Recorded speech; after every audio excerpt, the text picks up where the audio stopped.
নমস্কাৰ সকলোকে মই আজি ৰংমেলা টিভিৰ এই অনুষ্ঠানটিত সকলোকে আন্তৰিক আদৰণি জনাইছোঁ মই পৰিণীতা দাস আৰু আজি আমাৰ লগত উপস্থিত আছে ডক্টৰ ৰক্তিম উজ্জ্বল দাস এজন সাক্ষাৎনামা ENT কনসালটেন্ট আৰু সাৰ্জন আহকচোন আমি তেওঁৰ পৰা কিছুমান গুৰুত্বপূৰ্ণ জ্ঞান লওঁ স্বাগতম জনাইছোঁ ডক্টৰ ৰক্তিম স্যাৰ নমস্কাৰ স্যাৰ গুৱাহাটীৰ যিটো হাৰত ইমান বায়ু প্ৰদূষণ হৈ আছে সেয়ে ENT মানুহবিলাকৰ ENTত কেনেকৈ মানে প্ৰভাৱ পেলাইছে আৰু সেই ENT মানে আমি কেনেদৰে আমি ENT স্বাস্থ্যক আমি সুস্থ কৰি ৰাখিব পাৰোঁ ভাল কোৱেশ্চন এটা উঠিছে বৰ্তমান পলিউশ্যনটো যথেষ্ট বাঢ়ি গৈছে আমিতো জনাত এতিয়া বৰ্তমান বাকি যিমানবিলাক আমাৰ ইণ্ডিয়াৰ চিটিজ আছে তাতকৈ এতিয়া গুৱাহাটীৰ পলিউশ্যনটো বেছি হয় এইটো হৈছে বৰ্তমান বোধকৰো এইবিলাক যিবিলাক কনষ্ট্ৰাকশ্যন চলি আছে তাৰ কাৰণে আৰু আমাৰ বৰ্তমান বৰষুণৰ পৰিমাণ বহুত কমি গৈছে এই দুটা ডাঙৰ কাৰণ বৰষুণ থাকিলে কিছু পৰিমাণে পলিউশ্যনটো কমি থাকে বায়ু প্ৰদূষণটো কিছুমানে কমি থাকে গতিকে এই আমি বায়ু প্ৰদূষণৰ এটা দুটা কথা ক'ম এটা হৈছে পাৰ্টিকুলেট মেটাৰ বা তেনেকুৱা ধৰণৰ বা ধোঁৱা যেনেকুৱা সেনেকুৱা ধৰণৰ কথাবিলাক থাকে সেইটো হৈছে কি যেতিয়া আমাৰ বায়ুমণ্ডলত থাকে আমি নাকেৰে উশাহ লওঁতে নাকেৰে সোমাই যায় সোমাই গ'লে বেছিভাগে আমাক এলাৰ্জি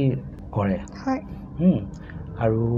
সেই এলাৰ্জিয়ে যিটো ৰিয়েকশ্যন কৰে সেনেকুৱা ৰিয়েকশ্যনবিলাকত আমাৰ নাকটো বন্ধ হয় পানী ওলায় আৰু আমাৰ কিছুমান ইমিউনিটি অলপ কমি যোৱা নিচিনা হয় তেতিয়া অন্য ৰোগে আক্ৰমণ কৰিবলৈ সুবিধা পায় এই দুটা কাৰণ হয় প্ৰথমতে এলাৰ্জিৰ কাৰণে কিছুমান দুৰ্বল অনুভৱ হয় শৰীৰটোৰ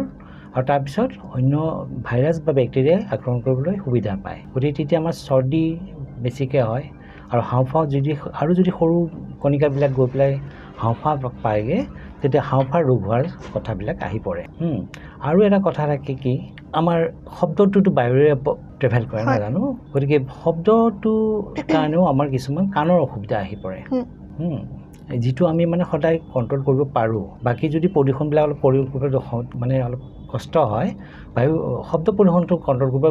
নিচেই মানে উজু হয় গতিকে এই দুটাই আমাক সদায় নাক আৰু কাণৰ প্ৰব্লেম কৰে আৰু বুকুৰ কৰে আৰু নাকৰ লগত যেতিয়া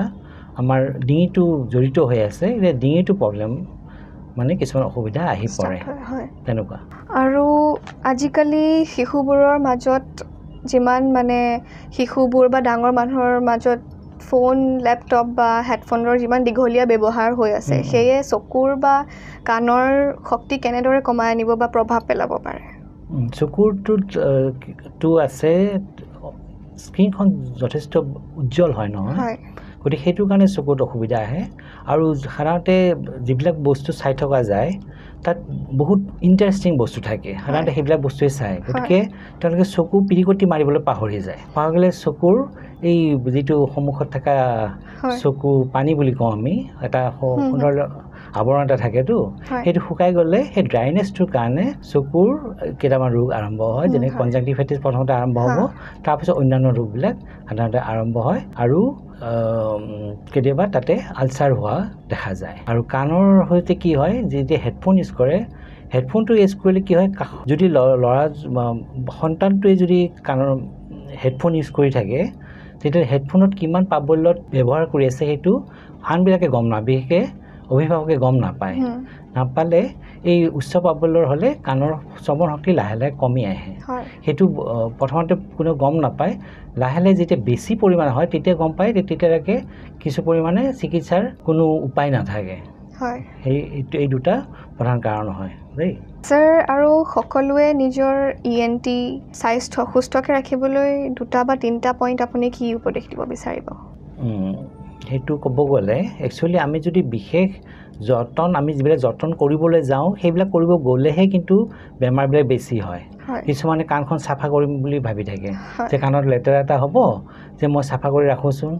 এই চাফা কৰিব যাওঁতেহে বেমাৰবিলাক আৰম্ভ হয় সেইটো হয় আৰু নাকো কিছুমানে নাকটো খুচৰি থাকে বিশেষকৈ সৰু ল'ৰা ছোৱালী সেইটো দেখিলে চাব লাগে যে কিবা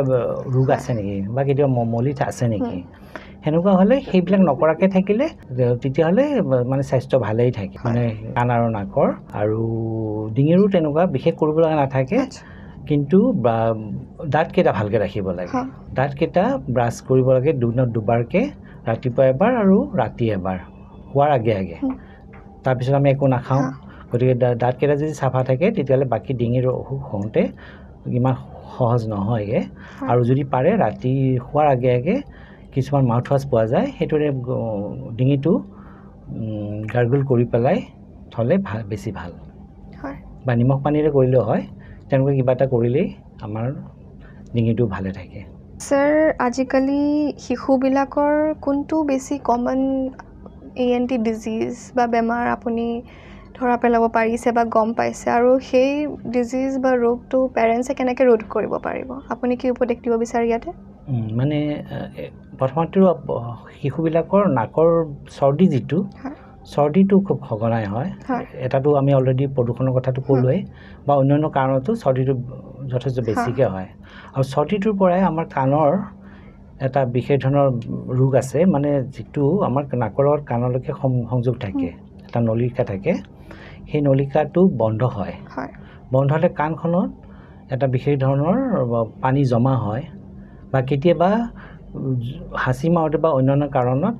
নাকৰ পৰা কাণলৈকে ইনফেক্টিভ মেটেৰিয়েলো যাব পাৰে বা একেখিনি ৰিয়েকশ্যন সেই যিটো বেমাৰৰ কাৰণে ভাইৰেল বেমাৰৰ কাৰণে একেলগে তাতে আক্ৰমণ কৰিব পাৰে তেতিয়াহ'লে কি হয় কাণৰ মধ্যকৰ্ণ যিটোত বায়ু থাকিব লাগে তাতে পানী জমা হ'ব পাৰে আৰু সেইটো যদি বেক্টেৰিয়া আক্ৰমণ কৰে তেতিয়াহ'লে তাতে আকৌ পুজ জমা হ'ব পাৰে পুজ জমা হৈ কেতিয়াবা পৰ্দাখন ফাটি পেলাই ওলাই আহে সেই তেনেকৈয়ে সাধাৰণতে আমাৰ কাণ পকা বুলি যিটো ৰোগ সেইটো আৰম্ভ হয় সেইকাৰণে চৰ্দি জ্বৰটো অলপ ভাল ধৰণে চিকিৎসা কৰিব লাগে আৰু ঘৰুৱা চিকিৎসা কৰাতকৈ চিকিৎসকৰ পৰামৰ্শ লৈ